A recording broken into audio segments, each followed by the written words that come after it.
What's up, YouTube? This is Damon, aka the world's worst magician, and today I am celebrating over 500 subscribers. Woo!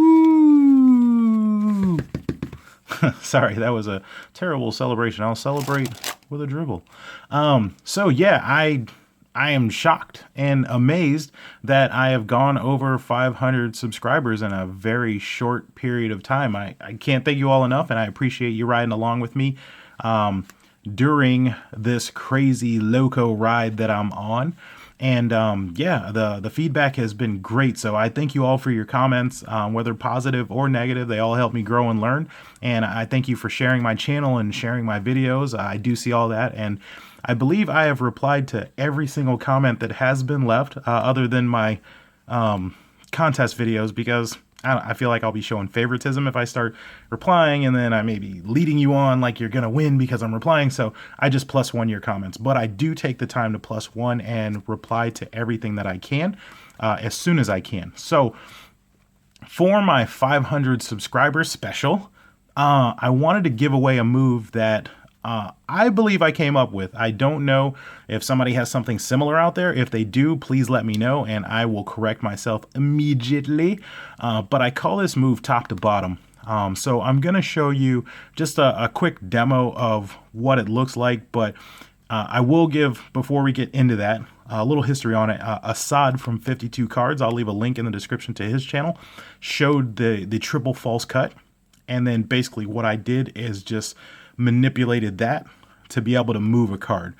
So I do want to give props to him and give credit where it's due. The triple false cut was done by Assad from 52 Cards, and then I just added my own little bit in there so that you can do the move.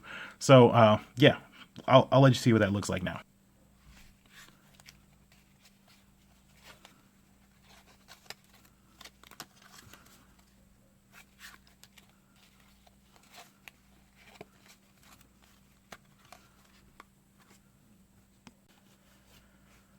So you got to take a look at it, and essentially the false triple cut that he shows, and I'll show it to you from this exposed view. Basically you're going to do one swing cut. Once you get that, you're going to do another swing cut, and you're going to take the original packet and flip it upside down and insert it in between these two packets. So this is what you look like at this point. Then what you're going to do is flip it over and close while catching a break back here, pinky break. And then once you let it go, this is automatically going to pop up, and then you're going to do a swivel cut and then replace it. So in normal motion, this is what it looks like. So you close it up. And for me, the cards get a little messy. You may notice that. I let them get messy because when I get here, I'm a little messy, and when I flip over, I'm still messy, and that gives me a reason to have to square these up. And in squaring it, that's when I catch that break to make it to where I can do this swivel cut. So for me, I let them get a little messy to give a reason for me to have to square those cards up. So what is my move top to bottom, and why would you ever use it, right? So for me, you can get a double lift, right? And say you need this card to be on the bottom of the deck. For me, what I'm doing is, and there's two ways, I'm going to show you two ways. There's an invisible way, and then there's a visible way that if you do it right, they're still not going to know what you're doing. So the move is the same up to here. When I go to close, what I'm doing is taking my thumb and I'm pushing this top card out just a little bit so that when I catch that pinky break, that card goes on top of it. So what that card is the four that was on the top of the deck. So now what you've done is put it under here, and then once we do our swivel, reclose, that card is now on the bottom. So for me, there's a couple of reasons to do this. If I have it on the top, say you wanted to do a sandwich trick, and the 4 was the card that I'm trying to sandwich, then what I would do is just do a couple of cuts, and now we have a card underneath it. So then once you go to do it, boom, you throw it out, and now you got your card sandwiched. If you do some sort of double lift and you need to end clean, and you need this second card down to be available, then that's another reason to use it. So you just peel it off and then it goes to the bottom. You could also use that to get into a hot shot routine where, you know, you're cutting it out of the middle of the deck and then throwing it. So there's a couple of different applications. For the most part, I just use it either if I need to control this to the bottom from the top, or if I just need to end clean, because a lot of times if you do, you know, some sort of double lift and you get away with it, then, you know, you may be left with a mess on top and you need to get rid of that card. So there's some different applications. Let me know in the comments below what you would use this for. And I told you there was an invisible way and a visible way. So invisible is when you come here, when you close it. Now remember, they're going to be seeing it from the front, and that's the angle that I showed you in the demo video. So when you go to close, invisible is you just snatch that top card off and then catch your break underneath it, and you're moving it. So again, I'll show you. So here's the top card. Oh, sorry. You get over here, thumb is going to peel it away, catch a pinky break underneath it, and now you've moved it to the bottom of the deck. So again, if you need to do some cleanup, this is an easy way to do it.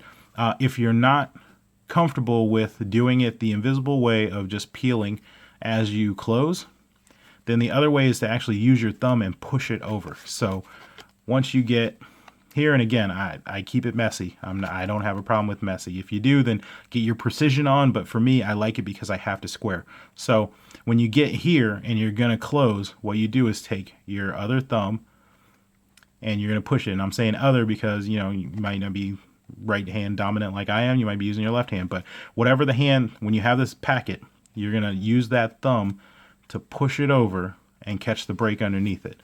So in fast motion, normal motion, sorry, it would look kind of like this.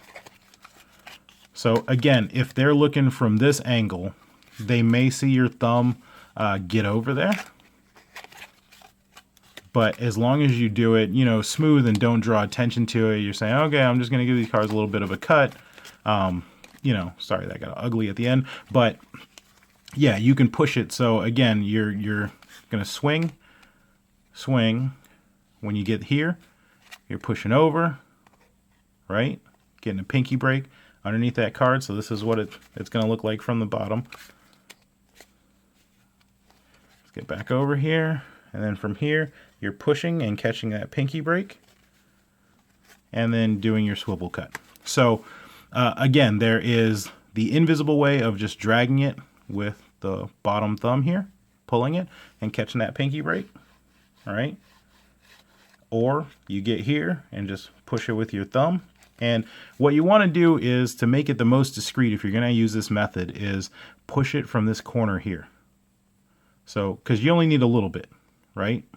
So a lot of times you might find yourself, if you're pushing from the middle, your entire thumb's in there, and then that looks a little suspicious. So what you want to do is keep it to this corner where you can just kind of push it off, get that pinky break, and then get your thumb out of there. Because the normal move, your thumb still comes over, but it goes over the top of the deck instead of in the deck. So again, if you have, let me start over here. Got a 10 of spades. We need to get that joker to the bottom. Then we're just going to do this move, visible, right? You're sliding. And then once you peel, now we got it to the bottom. So I call it top to bottom. Like I said, I did not invent that triple false cut. That was done by Assad from 52 Cards. I just found a way to be able to manipulate that top card in the middle of doing it. So yeah, hopefully that move helps you out, and thank you for helping me out and subscribing to my channel and giving me feedback and, you know, different options of things to review. I greatly appreciate all the support that I've gotten. It's been a crazy ride, and I'm hoping it gets even crazier as we move forward. So thank you all for being here. That was my trick for you for the 500 special, and I'm also going to be dropping, I think, 5 videos today to celebrate the 500. All right, so yeah, if you have any questions about the move, just leave a comment below. And like I said, if you have any alternative ideas for the handling, like how would you use this in a performance, let me know. I'm definitely interested in how you would utilize this move. All right, thanks everybody. See ya.